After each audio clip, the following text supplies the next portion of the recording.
Now, for a review of what's making the headlines in the papers this morning, we have Dr. Constance Ikwokwo. Good morning, Dr. Constance. Good morning, Yolanda. We are ready for the review today. Good morning, Gwenga. How are you? I'm good. Always a delight to be in between two most insightful anchors. Here we in go Africa. again. We know you are delighted. We know. He said icons. Today we're icons. Wow. All right, Well, good to see everyone. Icons. Yeah. Okay, let's look at those stories that are shaping the agenda for you today. Let's kick off with this day newspaper. Overall front page trend today include Dangote's fuel price cut, symbolizing both consumer relief and a power struggle over who controls Nigeria's energy sector. The market, the regulator, or the refinery, who is it going to be? The battle line is drawn. We also have security issues and social developments, economic indicators, budget, inflation, air travel, and policy responses. This day writes about further plans by the president on security, quoting him as saying that he is deploying all military assets to keep the country safe. During a book launch of a biography on former President Muhammadu Buhari, President Tinubu shared his thoughts that the late president taught Nigerians that being in office is about trust and not bonanza. On the window, the government is promising to move away from heavy borrowing to deploying mass savings as a sustainable way of tackling rising debt burden. We'll see how that works. The Punch leads with Dangote battle with importers over pricing, showing how price cut is redrawing Nigeria's downstream economics. Dangote had cut petrol price recently, a move that positioned his refinery as a price setter, but that has intensified pressure on fuel importers, testing the credibility of Nigeria's deregulated downstream market. In Vanguard newspaper, inflation is at a 4-month high following year-end festivities. Although, in other titles, it says that Nigeria's inflation slows to 14.45%, specifically in November, as price of staple foods ease. Furthermore, in Vanguard, former Governor Atahiru Bafarawa carpets Turuji Bello over allegations of a former governor being a terrorist sponsor, while Kwara government officials say interagency rivalry is to be blamed for bandit allegations.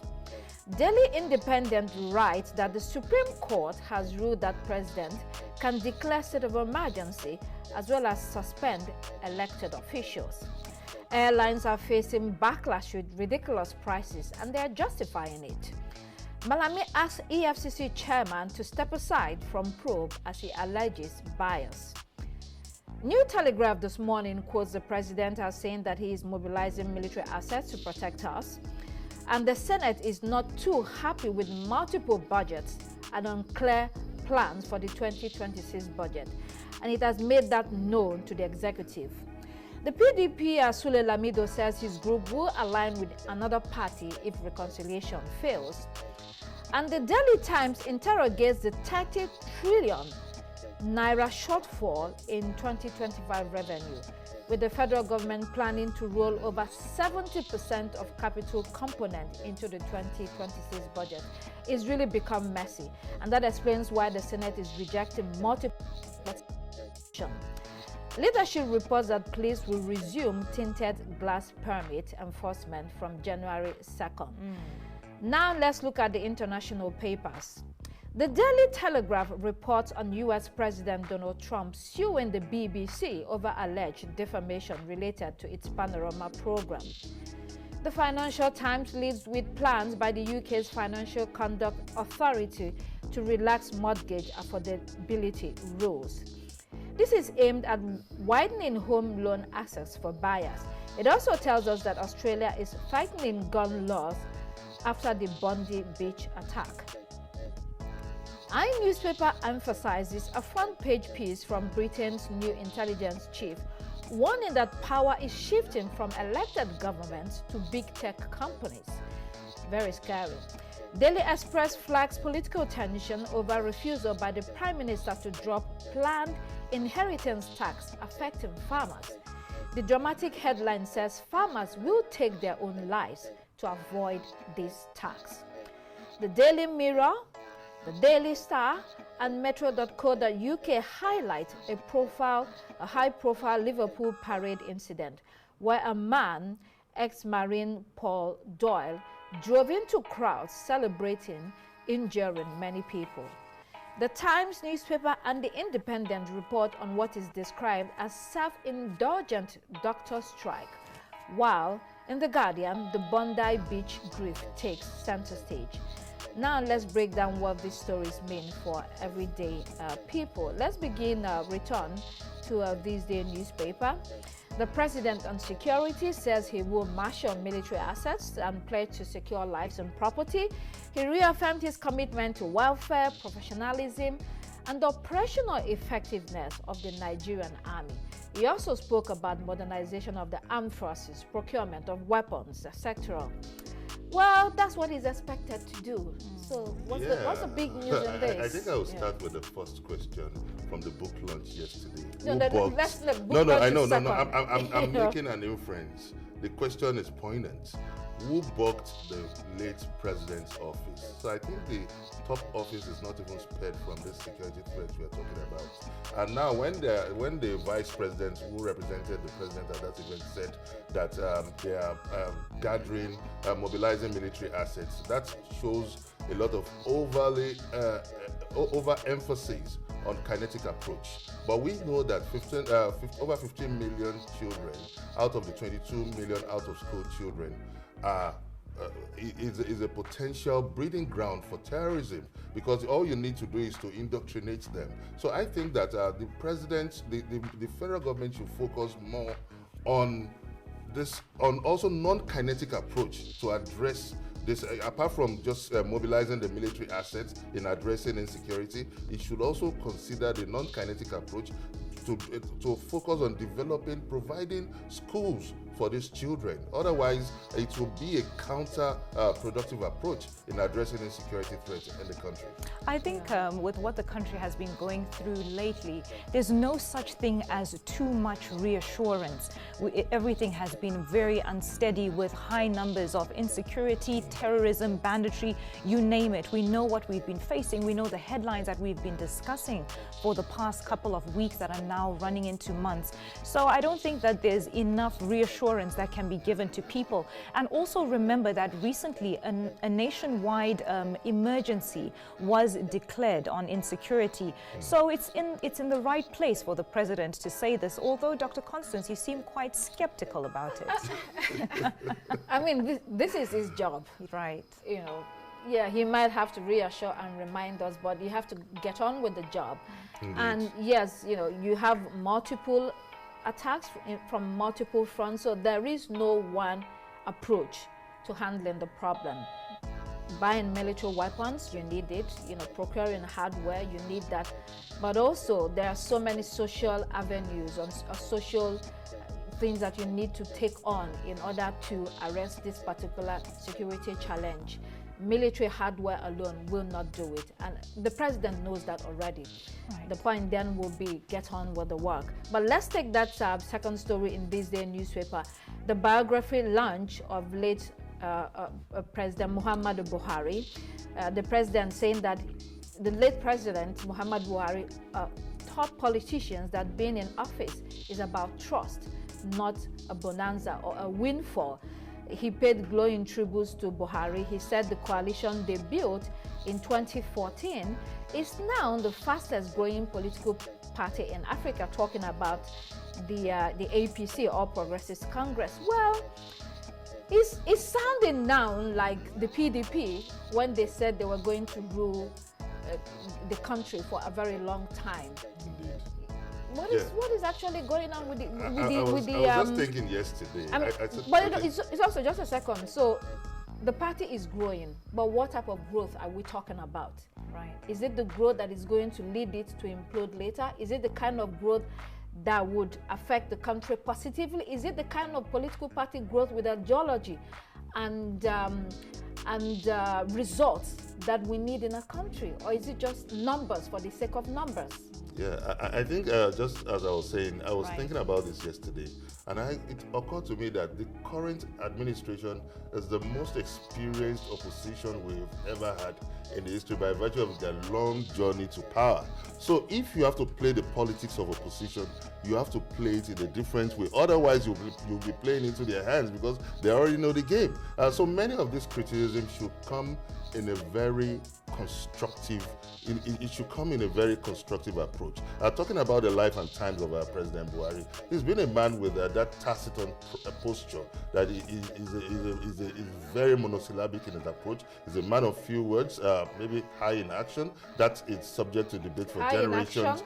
That's why I said maybe high in action, but that would be subject of debate for many generations of people to come. But when you hear expose about his life and times, you are definitely eager to hear one or two things that might be missing. One of the things that really struck me was who bought. I'll keep asking. I think we shouldn't take it lie low, because if the highest office in the land that should be secured, that has the apparatus and the structure of the National Security Advisor and every other powers concentrated in our, and that office is bugged, it shows that that office also is compromised.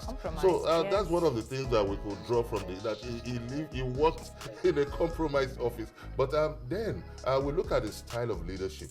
I think he's someone that doesn't micromanages his lieutenants. He allows them that free hand. It has had a positive effect and also a negative effect. I think it's highly debatable for many generations to come. It is a mixed bag.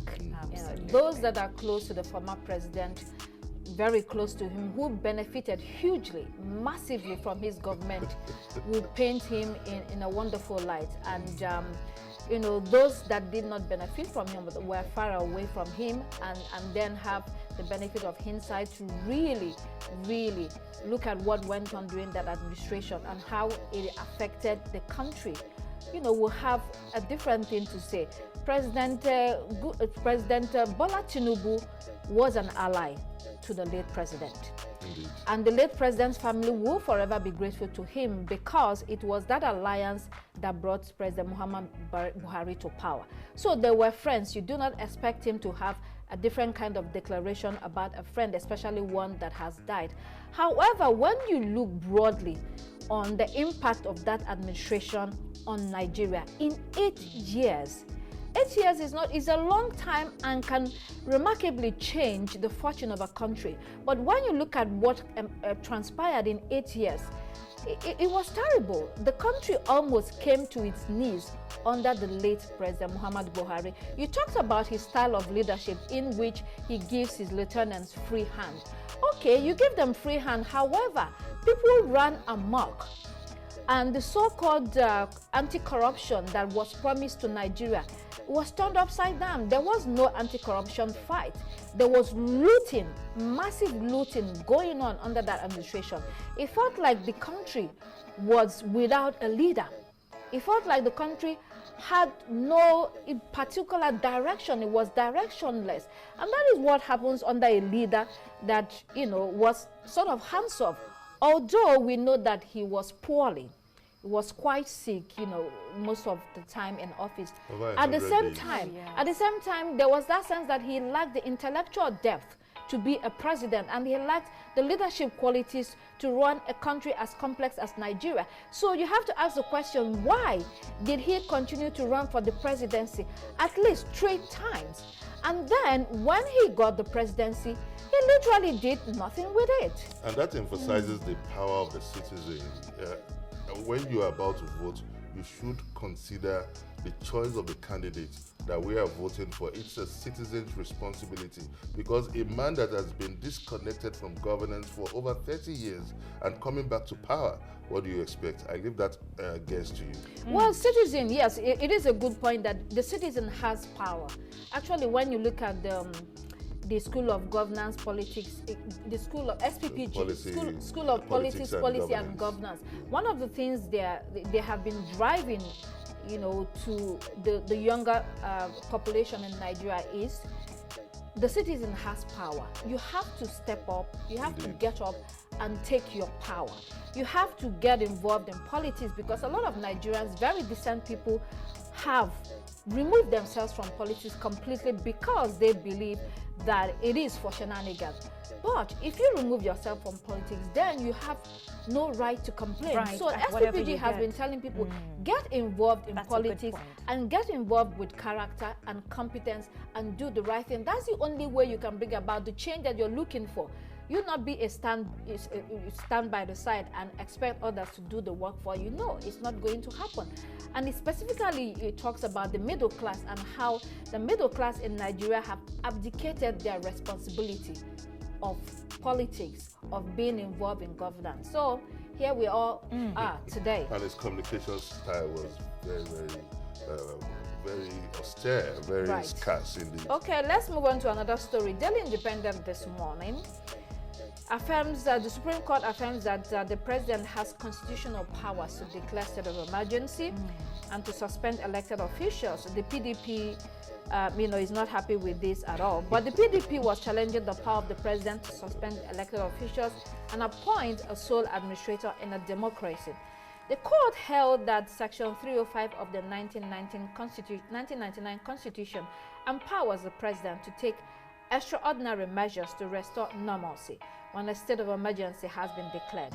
If officials are suspended, provided the suspension of officials is for a limited time. The Attorney Generals of PDP-controlled states were the plaintiffs.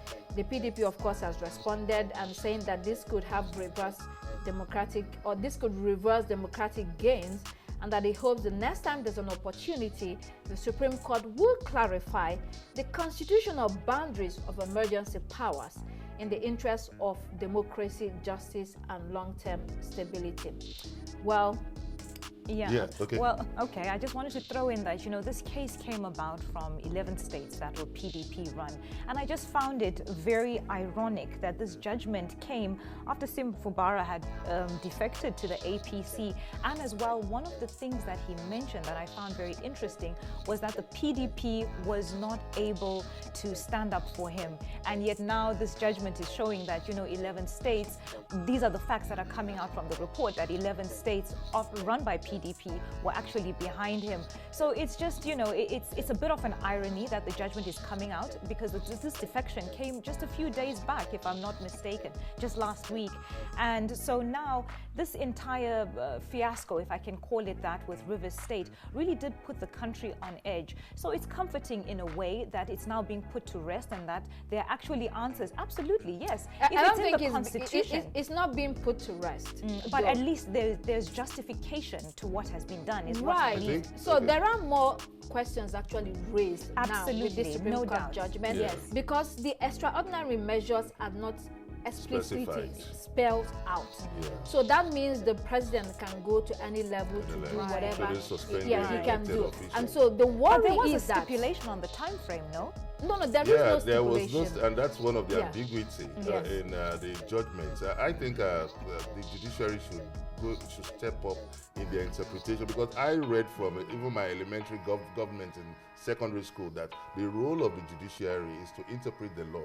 So when you're creating more ambiguity by saying that the president should do that within a reasonable limit, what constitutes a reasonable limit? What constitutes, is it 10 years, is it 3 months, is it 6 months? I think they need to help in specifying what and to make their judgments more explicit in public interest. So I also think that the opposition too should step up, because now you said something that is very instructive. 11 PDP leaders instituted this case, and now we are finding very few driving this case. And also the issue of not finding the requisite jurisdiction, that was what prompted the court to dismiss and to throw out this case. So I think that lawyers should do more by not falling into these technical landmines and pitfalls. So it is good that there is a dissenting voice. And the dissenting voices argument is that you cannot undo democracy because there's a possibility with all that is going on. And so the court verdict, like I said, has left more questions than answers. And that is why the PDP said that Supreme Court, you actually need to make more clarifications in order that we don't find ourselves in a difficult situation or a tight spot. Let's quickly take another story. Punch newspaper, petrol battlefield. Dangote importers locked in brutal price war. Dangote's decision to slash petrol prices has led to losses for fuel importers, depot owners, and retail marketers, even as the refinery itself admits it is bleeding financially. Punch reports that petrol importers are on the verge of losing as much as 102.48 billion naira monthly after the Dangote refinery reduced its price from 828 to 699 naira. The Dangote refinery is also projected to lose about 91 billion naira in a month due to this cut. Fuel marketers running filling stations across the country say they are counting heavy losses as they would be forced to sell existing stocks purchased at higher prices below cost. To remain competitive, importers and private depot owners have been compelled to slash prices to align with Dangote's price cut. And so this has triggered a lot across the supply chain. And also you have that Dangote issue with NMPDRA. But on this price cut, it's really a huge fight that is going on here. But let me share one information. Okay. According to the data from the Nigerian Midstream and Downstream Petroleum Regulatory Authority, Nigeria consumes an average of 50 million liters of petrol daily, translating to about 1.5 billion liters monthly. So the data showed that Dangote supplies 23.52 million liters per day, while the remaining is supplied by the competition. So there's a shortfall. The importers. So there's a shortfall. Yes. I think it's quite instructive to note that Section 32 of the Petroleum Industry Act empowers the Nigerian Mid and Downstream Petroleum Regulatory Authority to promote competitiveness and encourage private sector participation, and also to identify and investigate abuse of dominant forces within the supply chain, within the market chain. So the role of Dangote now becomes worrisome. But now when you look at the mid and upstream regulator, it's the perception of the midstream and upstream regulator. I remember my days in literature class when we read The Incorruptible Judge. We were told that a regulator has to be impartial, neutral, and unbiased. So when a party is accusing that regulator of being partial in his judgment, that raises a lot of questions. But I thank God that the National Assembly is wading into this crisis. Right. Of course, I think it's a catch-22 situation. This is very important. Now, when we are talking about existing stock and the marketers are complaining of losses, but when the price goes higher, they don't think of the existing stock. They still sell on the prevailing rates. Good point. Well, I mean, the argument is that of short-term supply. Indeed. Stability versus long-term industrial policy. The regulator's defense is that import licenses are a safety valve to prevent fuel shortages and price spikes. Dangote doesn't see it that way. He believes that it's undermining the long-term policy of self-sufficiency of the Nigerian market. And Dangote is a fighter. He is a fighter, so we're going to see a long drawn battle. And he has become between these more people. confrontational lately, which is something that we're not even really as used the to refineries seeing. itself We're is seeing even him bleeding. speak more. You're hearing him speak up more in a very competitive manner, and that's not something that we usually see. So it's very welcome and it's a good thing. But for the 699 naira per liter, I don't know if anyone has experienced this yet. Okay, but I am yet to. I didn't check. I am yet to experience that. But I did not check. Let's take. How sustainable? Let's take a story on the international front. We have DM minister under fire over Starlink. That's South Africa. So the ANC and the EFF are outraged over Malatsi's policy directive to effectively drop broad-based black economic empowerment to give Elon Musk a foot in the door. So some say blocking Elon Musk's SpaceX is problematic. You know, he's been fighting with the South African government, and I think it's one of the reasons why Donald Trump intervened in South Africa, because, you know, he thinks that they're not giving Elon Musk what he wants. Definitely the reason. That is definitely the reason. And I think, you know, we've been talking about this particular report for a very long time now, even from the beginning of the year. And basically, the communications minister has issued a policy to telecoms regulators saying, listen, we need to reconsider these requirements. And now, what are these requirements? The law requires 30% of any foreign operated company to be black in economic empowerment owned. Now, if this goes through, that means Elon Musk will circumvent all the laws. Well, they are saying that they're trying to consider him, you know, to, you know, sort of adjust the laws in his interest. And that is why some people are against it. Absolutely, but my question is, how then does a minister override legislation? Where is that done? That is why it is raising a lot of dust. And a role that is meant to be for Parliament. Yeah, so that BBBEE, let's explain what it is. So South Africa's legislative framework, the broad-based black economic empowerment, is South Africa's legislative framework to promote economic transformation and inclusion, aiming to address historical inequalities by increasing black South Africans' participation in the economy. Right. And this is supposed to happen through ownership, management, skills development, of ownership, and enterprise support, measured by a scorecard with elements like control, skills development, and a lot of that. So for some, this is a problem. For the majority of black South Africans, this is something that should be done because they were disadvantaged under apartheid. Yes, and this is basically what it is. This is them pushing back and saying we're trying to take back, you know, our country in any way that we can when it comes to foreign investment.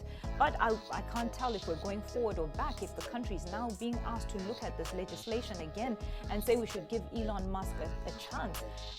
He has been very negatively in the media in the past couple of months, and I think ever since his fallout with Donald Trump, we've seen a bit of silence from Elon Musk. He's even moved to the British politics of things. But I mean, I would hope that such a law would not fall through to allow Elon Musk to kind of override what is already, you know, what is already in policy. Well, let's see what the parties decide finally. Those were your headlines for today. Thanks, Dr. Constance and Bengashu.